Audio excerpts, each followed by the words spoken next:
आकार तो निराकार में ही तो बनेंगे। अगर निराकार न होगा तो बताओ आकार कहाँ बनेगा? अनंत रूप रूपाय, अनंत रूप है। गौर करिएगा, एक बड़ी सुंदर कथा महाभारत में आई है। 2 मिनट की कथा मैं आपको सुना दूं। विषय तो है कि वेद मंत्र की व्याख्या कैसे की जाएगी, वो भी मैं सुना दूंगा 2 मिनट। आप लोग सुन लीजिए, हो बहुत सुनते हो।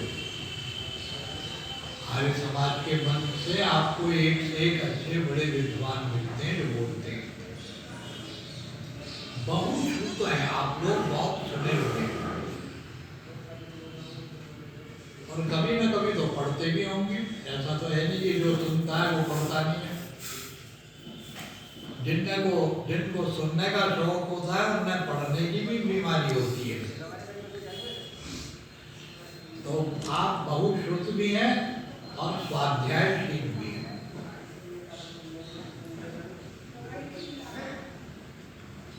तो महाभारत की एक छोटी सी कथा मैं आपको सुनाता हूँ।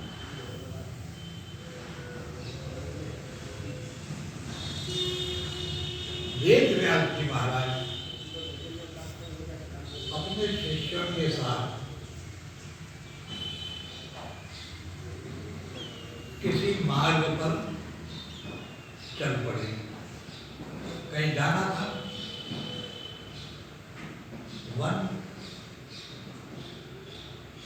वनों में आश्रम होते थे, वहां से निकले, वन कांतर में होते हुए निकले। तो जिस रास्ते में चल रहे थे तो व्यास जी ने खड़ाऊ पहनी हुई थी और खड़ाऊ चलते में खटपट कहीं करती है। पथरीला रास्ता था, पर्वतों का रास्ता था, पहाड़ी जंगल का क्षेत्र था। एक कीड़ा रेंगता हुआ चल रहा था मार्ग में। व्यास जी की दृष्टि उस पर पड़ी। 2-3 शिष्य पीछे खड़े हुए थे, व्यास जी के पीछे पीछे चल रहे थे। जब गुरु रुक गए और गौर से उस कीड़े को देखने लगे तो सारे शिष्यों का ध्यान भी उधर गया। क्या निकला महाराज, क्या है? बोले देखो एक ऐसा निरी माने गरीब, कुआं, अकिंचन, जिसकी कोई हैसियत नहीं, जिसकी कोई औकात नहीं, जिसका कोई मूल्य नहीं,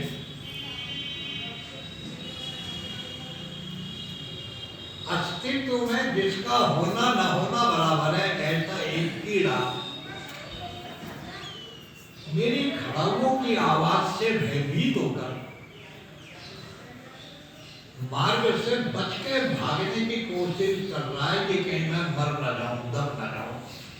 ये कहीं की आवाज आ रही है, भय से व्याकुल होकर भागना। इससे भी मरने का इतना डर है, ये जी के करेगा क्या? एक कीड़ा रेंगता हुआ जा रहा है, लेकिन इसको भी अपने जीवन का इतना मोह है, भाग रहा है। ये आश्चर्य है, कितना बड़ा आश्चर्य। ऐसा अकिंचन, ऐसा अर्थहीन, मूल्यहीन ये कीड़ा अपनी इस योनि को सुरक्षित रखने के लिए कैसा व्याकुल होकर, भयभीत होकर भाग रहा है।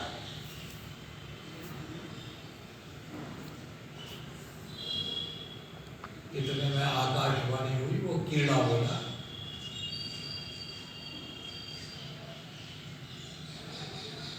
मैं तो एक अकिंचन कीड़ा हूं, निरर्थक हूं, व्यर्थ हूं, काम के तो तुम ही हो। क्योंकि तुमने बड़े बड़े काम किए हैं। तुमने वेदों का व्यास किया है, तुमने महाभारत की रचना करी है, तुमने शब्द शास्त्र का मंथन किया है, तुम बड़े चतुर हो। लेकिन एक बात जानते हो कि नहीं, कि मैं तुम्हें जानता हूं, लेकिन आश्चर्य ये कि तुम मुझे नहीं जानते हो मैं कौन। व्यास जी चक्कर में पड़ गए, सटपटा के खड़े हुए, हाथ जोड़ते कि आप कौन।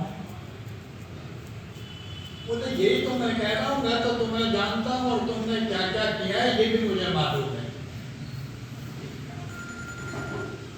तुम इतने बड़े शब्द भी तो करके भी मुझे नहीं जानते हो, तो दरअसल तुम कुछ भी नहीं जानते।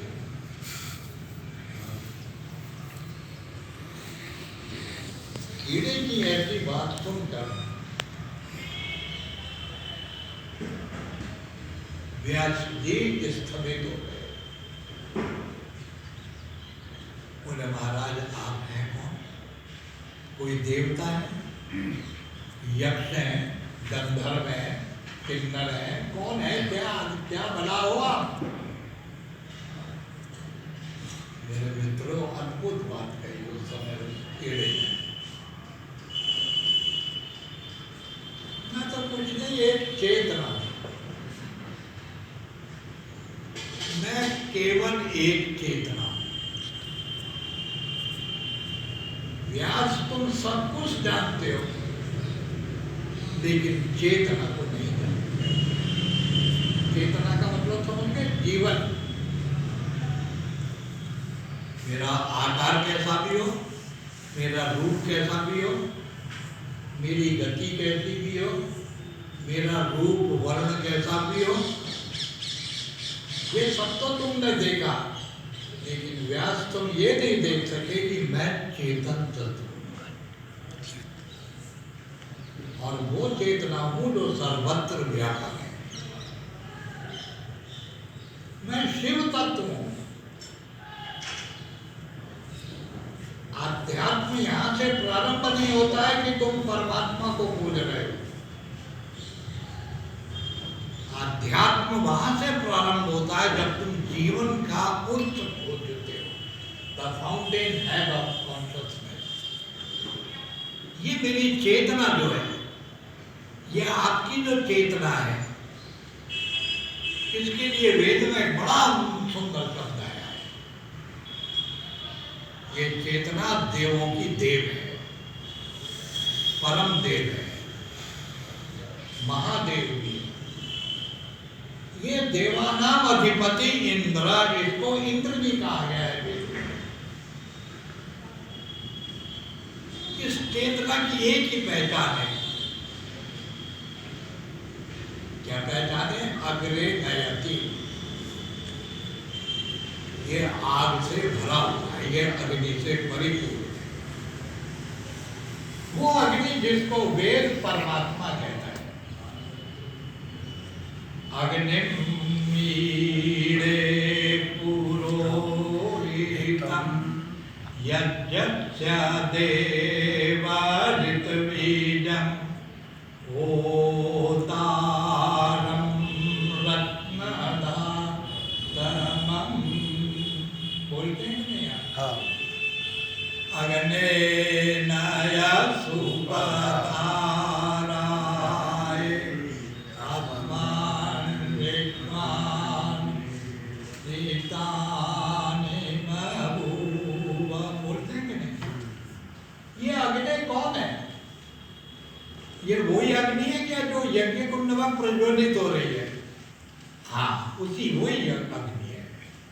वो यज्ञ कुंड चाहे ईंट का बना हो, चाहे आपके रक्त मांस का बना हो, चाहे आपकी मज्जा अस्थियों से बना हो, चाहे आपके बॉडी सेल से बना हुआ हो, ये सभी तो यज्ञ कुंड है। ये आपका पिंड क्या है? यही तो यज्ञ कुंड है। यजुर्वेद में एक प्रश्न आया, का विश्वस्य नाभि। एक पहेली पूछी है यजुर्वेद में एक जगह कि विश्व की अस्तित्व की, what is the centre point of the existence, ये सारे ब्रह्मांड का केंद्र क्या है? यज्ञो विश्वस्य नाभि। ब्रह्मांड की अगर कोई नाभि है तो वो यज्ञ है। चाहे हमारा सौर मंडल हो, चाहे हमारी गैलेक्सी हो, चाहे हमारा अपना विश्व ब्रह्मांड हो, सर्वोत्तर ही तो यज्ञ हो रहा है। संगतिकरण से ही तो सारी चीजें बन रही हैं और देव पूजा हो रही है। जहां जिस चीज की जरूरत है वही वस्तु लाई जा रही है। और दान इस प्रकृति का एक नैसर्गिक गुण है, जो जिसके पास है वो बांटने के लिए है, उसके अपने स्वयं के प्रयोग के लिए नहीं है, दूसरों के लिए। संगति पूजा, संगतिकरण, देव पूजा, दानेषु इति यज्ञ, यही तो सृष्टि का केंद्र है। ये नाभि, ये ही तो यज्ञ कुंड है, आप ही तो यज्ञ कुंड है। और आपने इस यज्ञ कुंड में किसकी उपासना करनी है? जो आगे लेकर चल रहा है, जो आपके बाल्यकाल को कैशोर्य में परिवर्तित कर रहा है, कैशोर्य को यौवन में परिवर्तित कर रहा है, यौवन से प्रौढ़ अवस्था में ले गया, प्रौढ़ से वृद्धावस्था में ले आया, और वृद्धावस्था से नव निर्माण की ओर चल रहा है। ये जो निरंतर गति है जो चल रही है, यही तो अग्नि है। और कौन सी अग्नि है? कौन सी अग्नि की तलाश में हो तुमने अपने अंदर बढ़ने वाली उस अग्नि की उपासना नहीं करी, दुनिया में खोजते गए। सचमुच पैसे की खोज आदमी की बहुत बड़ी खोज होती है। इसकी भूख बड़ी व्यापक भूख होती है। इससे भी अधिक भयंकर वासना की भूख होती है। जब वासना जागती है तो उन्मादो भवति, उन्माद हो जाता है, पागल हो जाता है। ध्यायतो विषयान् पुंसे संगस्तेषु जायते, संगात् संजायते कामा, कामात् क्रोधो विर्जायते, क्रोधात् भवति सम्मोहः, सम्मोहात् स्मृति विभ्रमः, स्मृति भ्रंशात् बुद्धिनाशो, बुद्धिनाशात् प्रणश्यते। श्रीमद् भगवद गीता में अद्भुत व्याख्या करती है। तो मैं निवेदन कर रहा था कि वासना की आग हमने महसूस करी,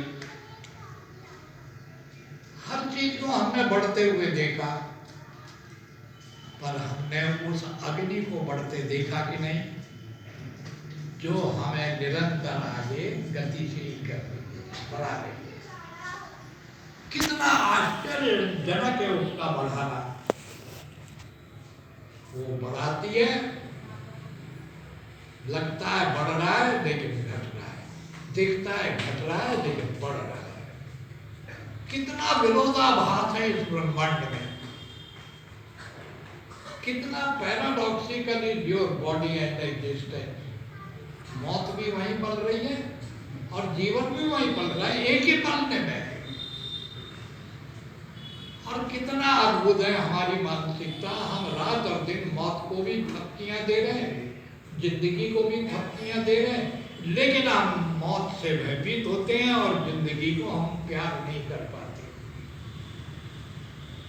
महाभारत की छोटी सी कहानी में कितनी बड़ी बात कही। रूहानियत का ताल्लुक परमात्मा से नहीं है, आध्यात्म का संबंध परमात्मा से नहीं है, आध्यात्म का संबंध जीवन से, चेतना से। जब आप चेतना को प्यार करते हो, जब जीवन को जीवन पोषण करता है, जब जीवन को जीवन सहायक होता है, जब जीवन का जीवन सहारा बनता है, सारे यज्ञ होने लगते हैं, सारे पुण्य होने लगते हैं। और जब जीवन जीवन को काटने लगता है, फाड़ने लगता है, तो महातांडव होता है, चाहे वो परिवार में हो, चाहे वो समाज में हो, चाहे कहीं भी हो। इसलिए स्वामी दयानंद ने आर्य समाज का सेंट्रल थीम रखा, वो मंत्र दे देगा। ये मंत्र मैंने बोलिया जो आपको याद है, इंद्रम वरधन्तो अप्सुरा कृणवन्तो विश्वमार्यम् अपगनन्तो अरावणा। इस मंत्र की व्याख्या कर देता हूँ 2 मिनट में, खूब समझ लेना। क्या कहता है वेद? इंद्रम वर्धन्तो, जीवन चेतना का विकास करो, चैतन्य का विकास करो। ये चेतना मूर्तियों में नहीं है, एक देशी नहीं है, एक स्थानीय नहीं है, यह सर्वत्र सर्वव्यापक है। शायद वेद के इसी पहले मंत्र से खंडन मंडल का अध्याय प्रारंभ हुआ होगा। इंद्रम वर्धन्तो, क्या कर रहे हो?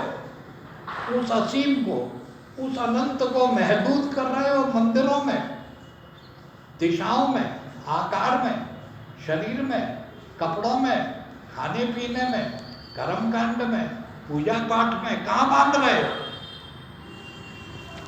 जो स्वयं सीमा रहित है, जब तक तुम सीमाओं को नहीं तोड़ोगे, तुम उसकी उपासना नहीं कर सकोगे। तुमने अपनी चेतना को जिन सीमाओं में बांधा हुआ है, मैं जन्म से ब्राह्मण हूं, तुमने एक सीमा में बांध लिया अपने को। समझ लो कि तुमने निराकार को, अनंत को ससीम करने का पाप कर दिया। तुमने स्वतंत्र को गुलाम बनाने का कुकर्म कर दिया। इंद्रम वर्धन्तो, आत्मा का विकास करो। तुम्हारे जीवन की चेतना तुम्हारे मन तक सीमित नहीं है। तुम इसलिए नहीं हो कि तुम्हारा मन है, तुम इसलिए नहीं हो कि तुम्हारे पास बुद्धि है, तुम इसलिए नहीं हो कि तुम्हारे पास चित्त है या इंद्रियां है। तुम इसलिए हो कि इन सब से परे एक और भी अग्नि है, जो मन का मन है, चित्त का चित्त है, बुद्धि की बुद्धि है, जो आत्मा की आत्मा बन के मेरे में बैठा है, वो अग्नि है। इंद्रम वर्धन्तो, उसका विकास करो। इन सीमाओं को तोड़ो, चाहे वो जन्म से जाति की सीमाएं हो, चाहे राष्ट्रवाद की सीमाएं हो, चाहे संप्रदायवाद की सीमाएं हो, जो भी सीमाएं हैं, जो भी तुमने सीमाएं बना के स्थापित की हैं, चाहे सांस्कृतिक रूप में, चाहे सभ्यता के रूप में, चाहे किसी भी रूप में, इन सब सीमाओं से तुम्हें मुक्त होना पड़ेगा। ये सीमाएं तोड़नी पड़ेगी। इसीलिए वेद कहता है भूमि माता पुत्रो अहम पृथिव्या, ये पूरी भूमि मेरी माँ है, मैं धरती का पुत्र हूँ। ये पृथ्वी मेरी माँ है, पूरी पृथ्वी मेरी माँ है। मेरे लिए भारत भी उतना ही पावन पवित्र है जितना पावन और पवित्र कोई और सीमा हो सकती। ये राजनीतिक सीमाएं हैं जिनकी तुम बात करते हो, मैं बात कर रहा हूँ उसकी जो निसर्ग की है, सार्वभौमिक है, सार्वदेशिक है, सबके लिए। जब तक आप राष्ट्रवाद और देशभक्ति और एक लैंड, रविन्द्रनाथ टैगोर ने लिखा है कि जब भी I don't believe in geographical identity, मैं भौगोलिक मूर्ति पूजा का समर्थक नहीं हूँ। कि भूगोल की एक सीमाएं पूजा के योग्य है, नहीं, ये पूरी पृथ्वी पूजा के योग्य है। विष्णु पत्नी नमस्तुभ्यम, हे भगवान विष्णु की पत्नी वसुंधरा पृथ्वी, तू मुझे को क्षमा करना, मैं तेरे से अपने पैरों को छुआऊंगा कहकर आप जो सुबह नमस्कार करते हो, इस भाव के पीछे आध्यात्मिक भावना है। इसके पीछे कोई सांस्कृतिक या राष्ट्रभक्ति का बात नहीं है, इसके पीछे रूहानियत की बात है, आध्यात्म की बात है। और याद रखना, आध्यात्म से रहित राजनीति भयंकर होती है। आध्यात्म से रहित धर्म नीति धर्म नहीं होता, अधर्म होता है। आध्यात्म से रहित कोई भी चीज कर दो वो अपकर्म हो जाएगा, पाप बन जाएगा। इसलिए वेद कहते हैं इंद्रम वर्धन्तो, बुद्धि का विकास मत करो, केवल मन का विकास मत करो, चित्त का विकास मत करो, इंद्रम वर्धन्तो, आत्मा का विकास करो। अब तुरंत कैसे विकास करो, एक शब्द दे दो, अब तुरंत। साइकिल चलाते ना, साइकिल जब चलाते हैं तो क्या ख्याल होता है, ध्यान है आपका? क्या आप हैंडल देखते हैं कि पैडल देखते हैं कि सड़क देखते हैं, क्या देखते हैं? जब हमने साइकिल चलाना सीखे, जब हाथ पैर तोड़वाए थे 2-4 बार, तो क्यों तोड़वाए? क्यों? सामने देख के चलते थे, लोगों ने कहा कुछ मत देखो, अब तुम तो चलाने का काम करो, बैलेंसिंग करो। आपका रोम रोम देखना चाहिए, आँख से नहीं, आपको चाल से ही देखना है। तो जो अलर्ट होकर के अपने रोम रोम से जागता है, देखता है, बैलेंस करता है, उस शब्द को वेद में कहा है अपतुरा। ध्यान आया? आध्यात्म का विकास करो, अपतुरा, मन का भी ध्यान करो, चित्त का भी ध्यान करो, परिवार का भी ध्यान करो, समाज का भी ध्यान करो, संसार का भी ध्यान करो। सबको देखते हुए तुम निरंतर गतिशील होगे तो साइकिल चलेगी।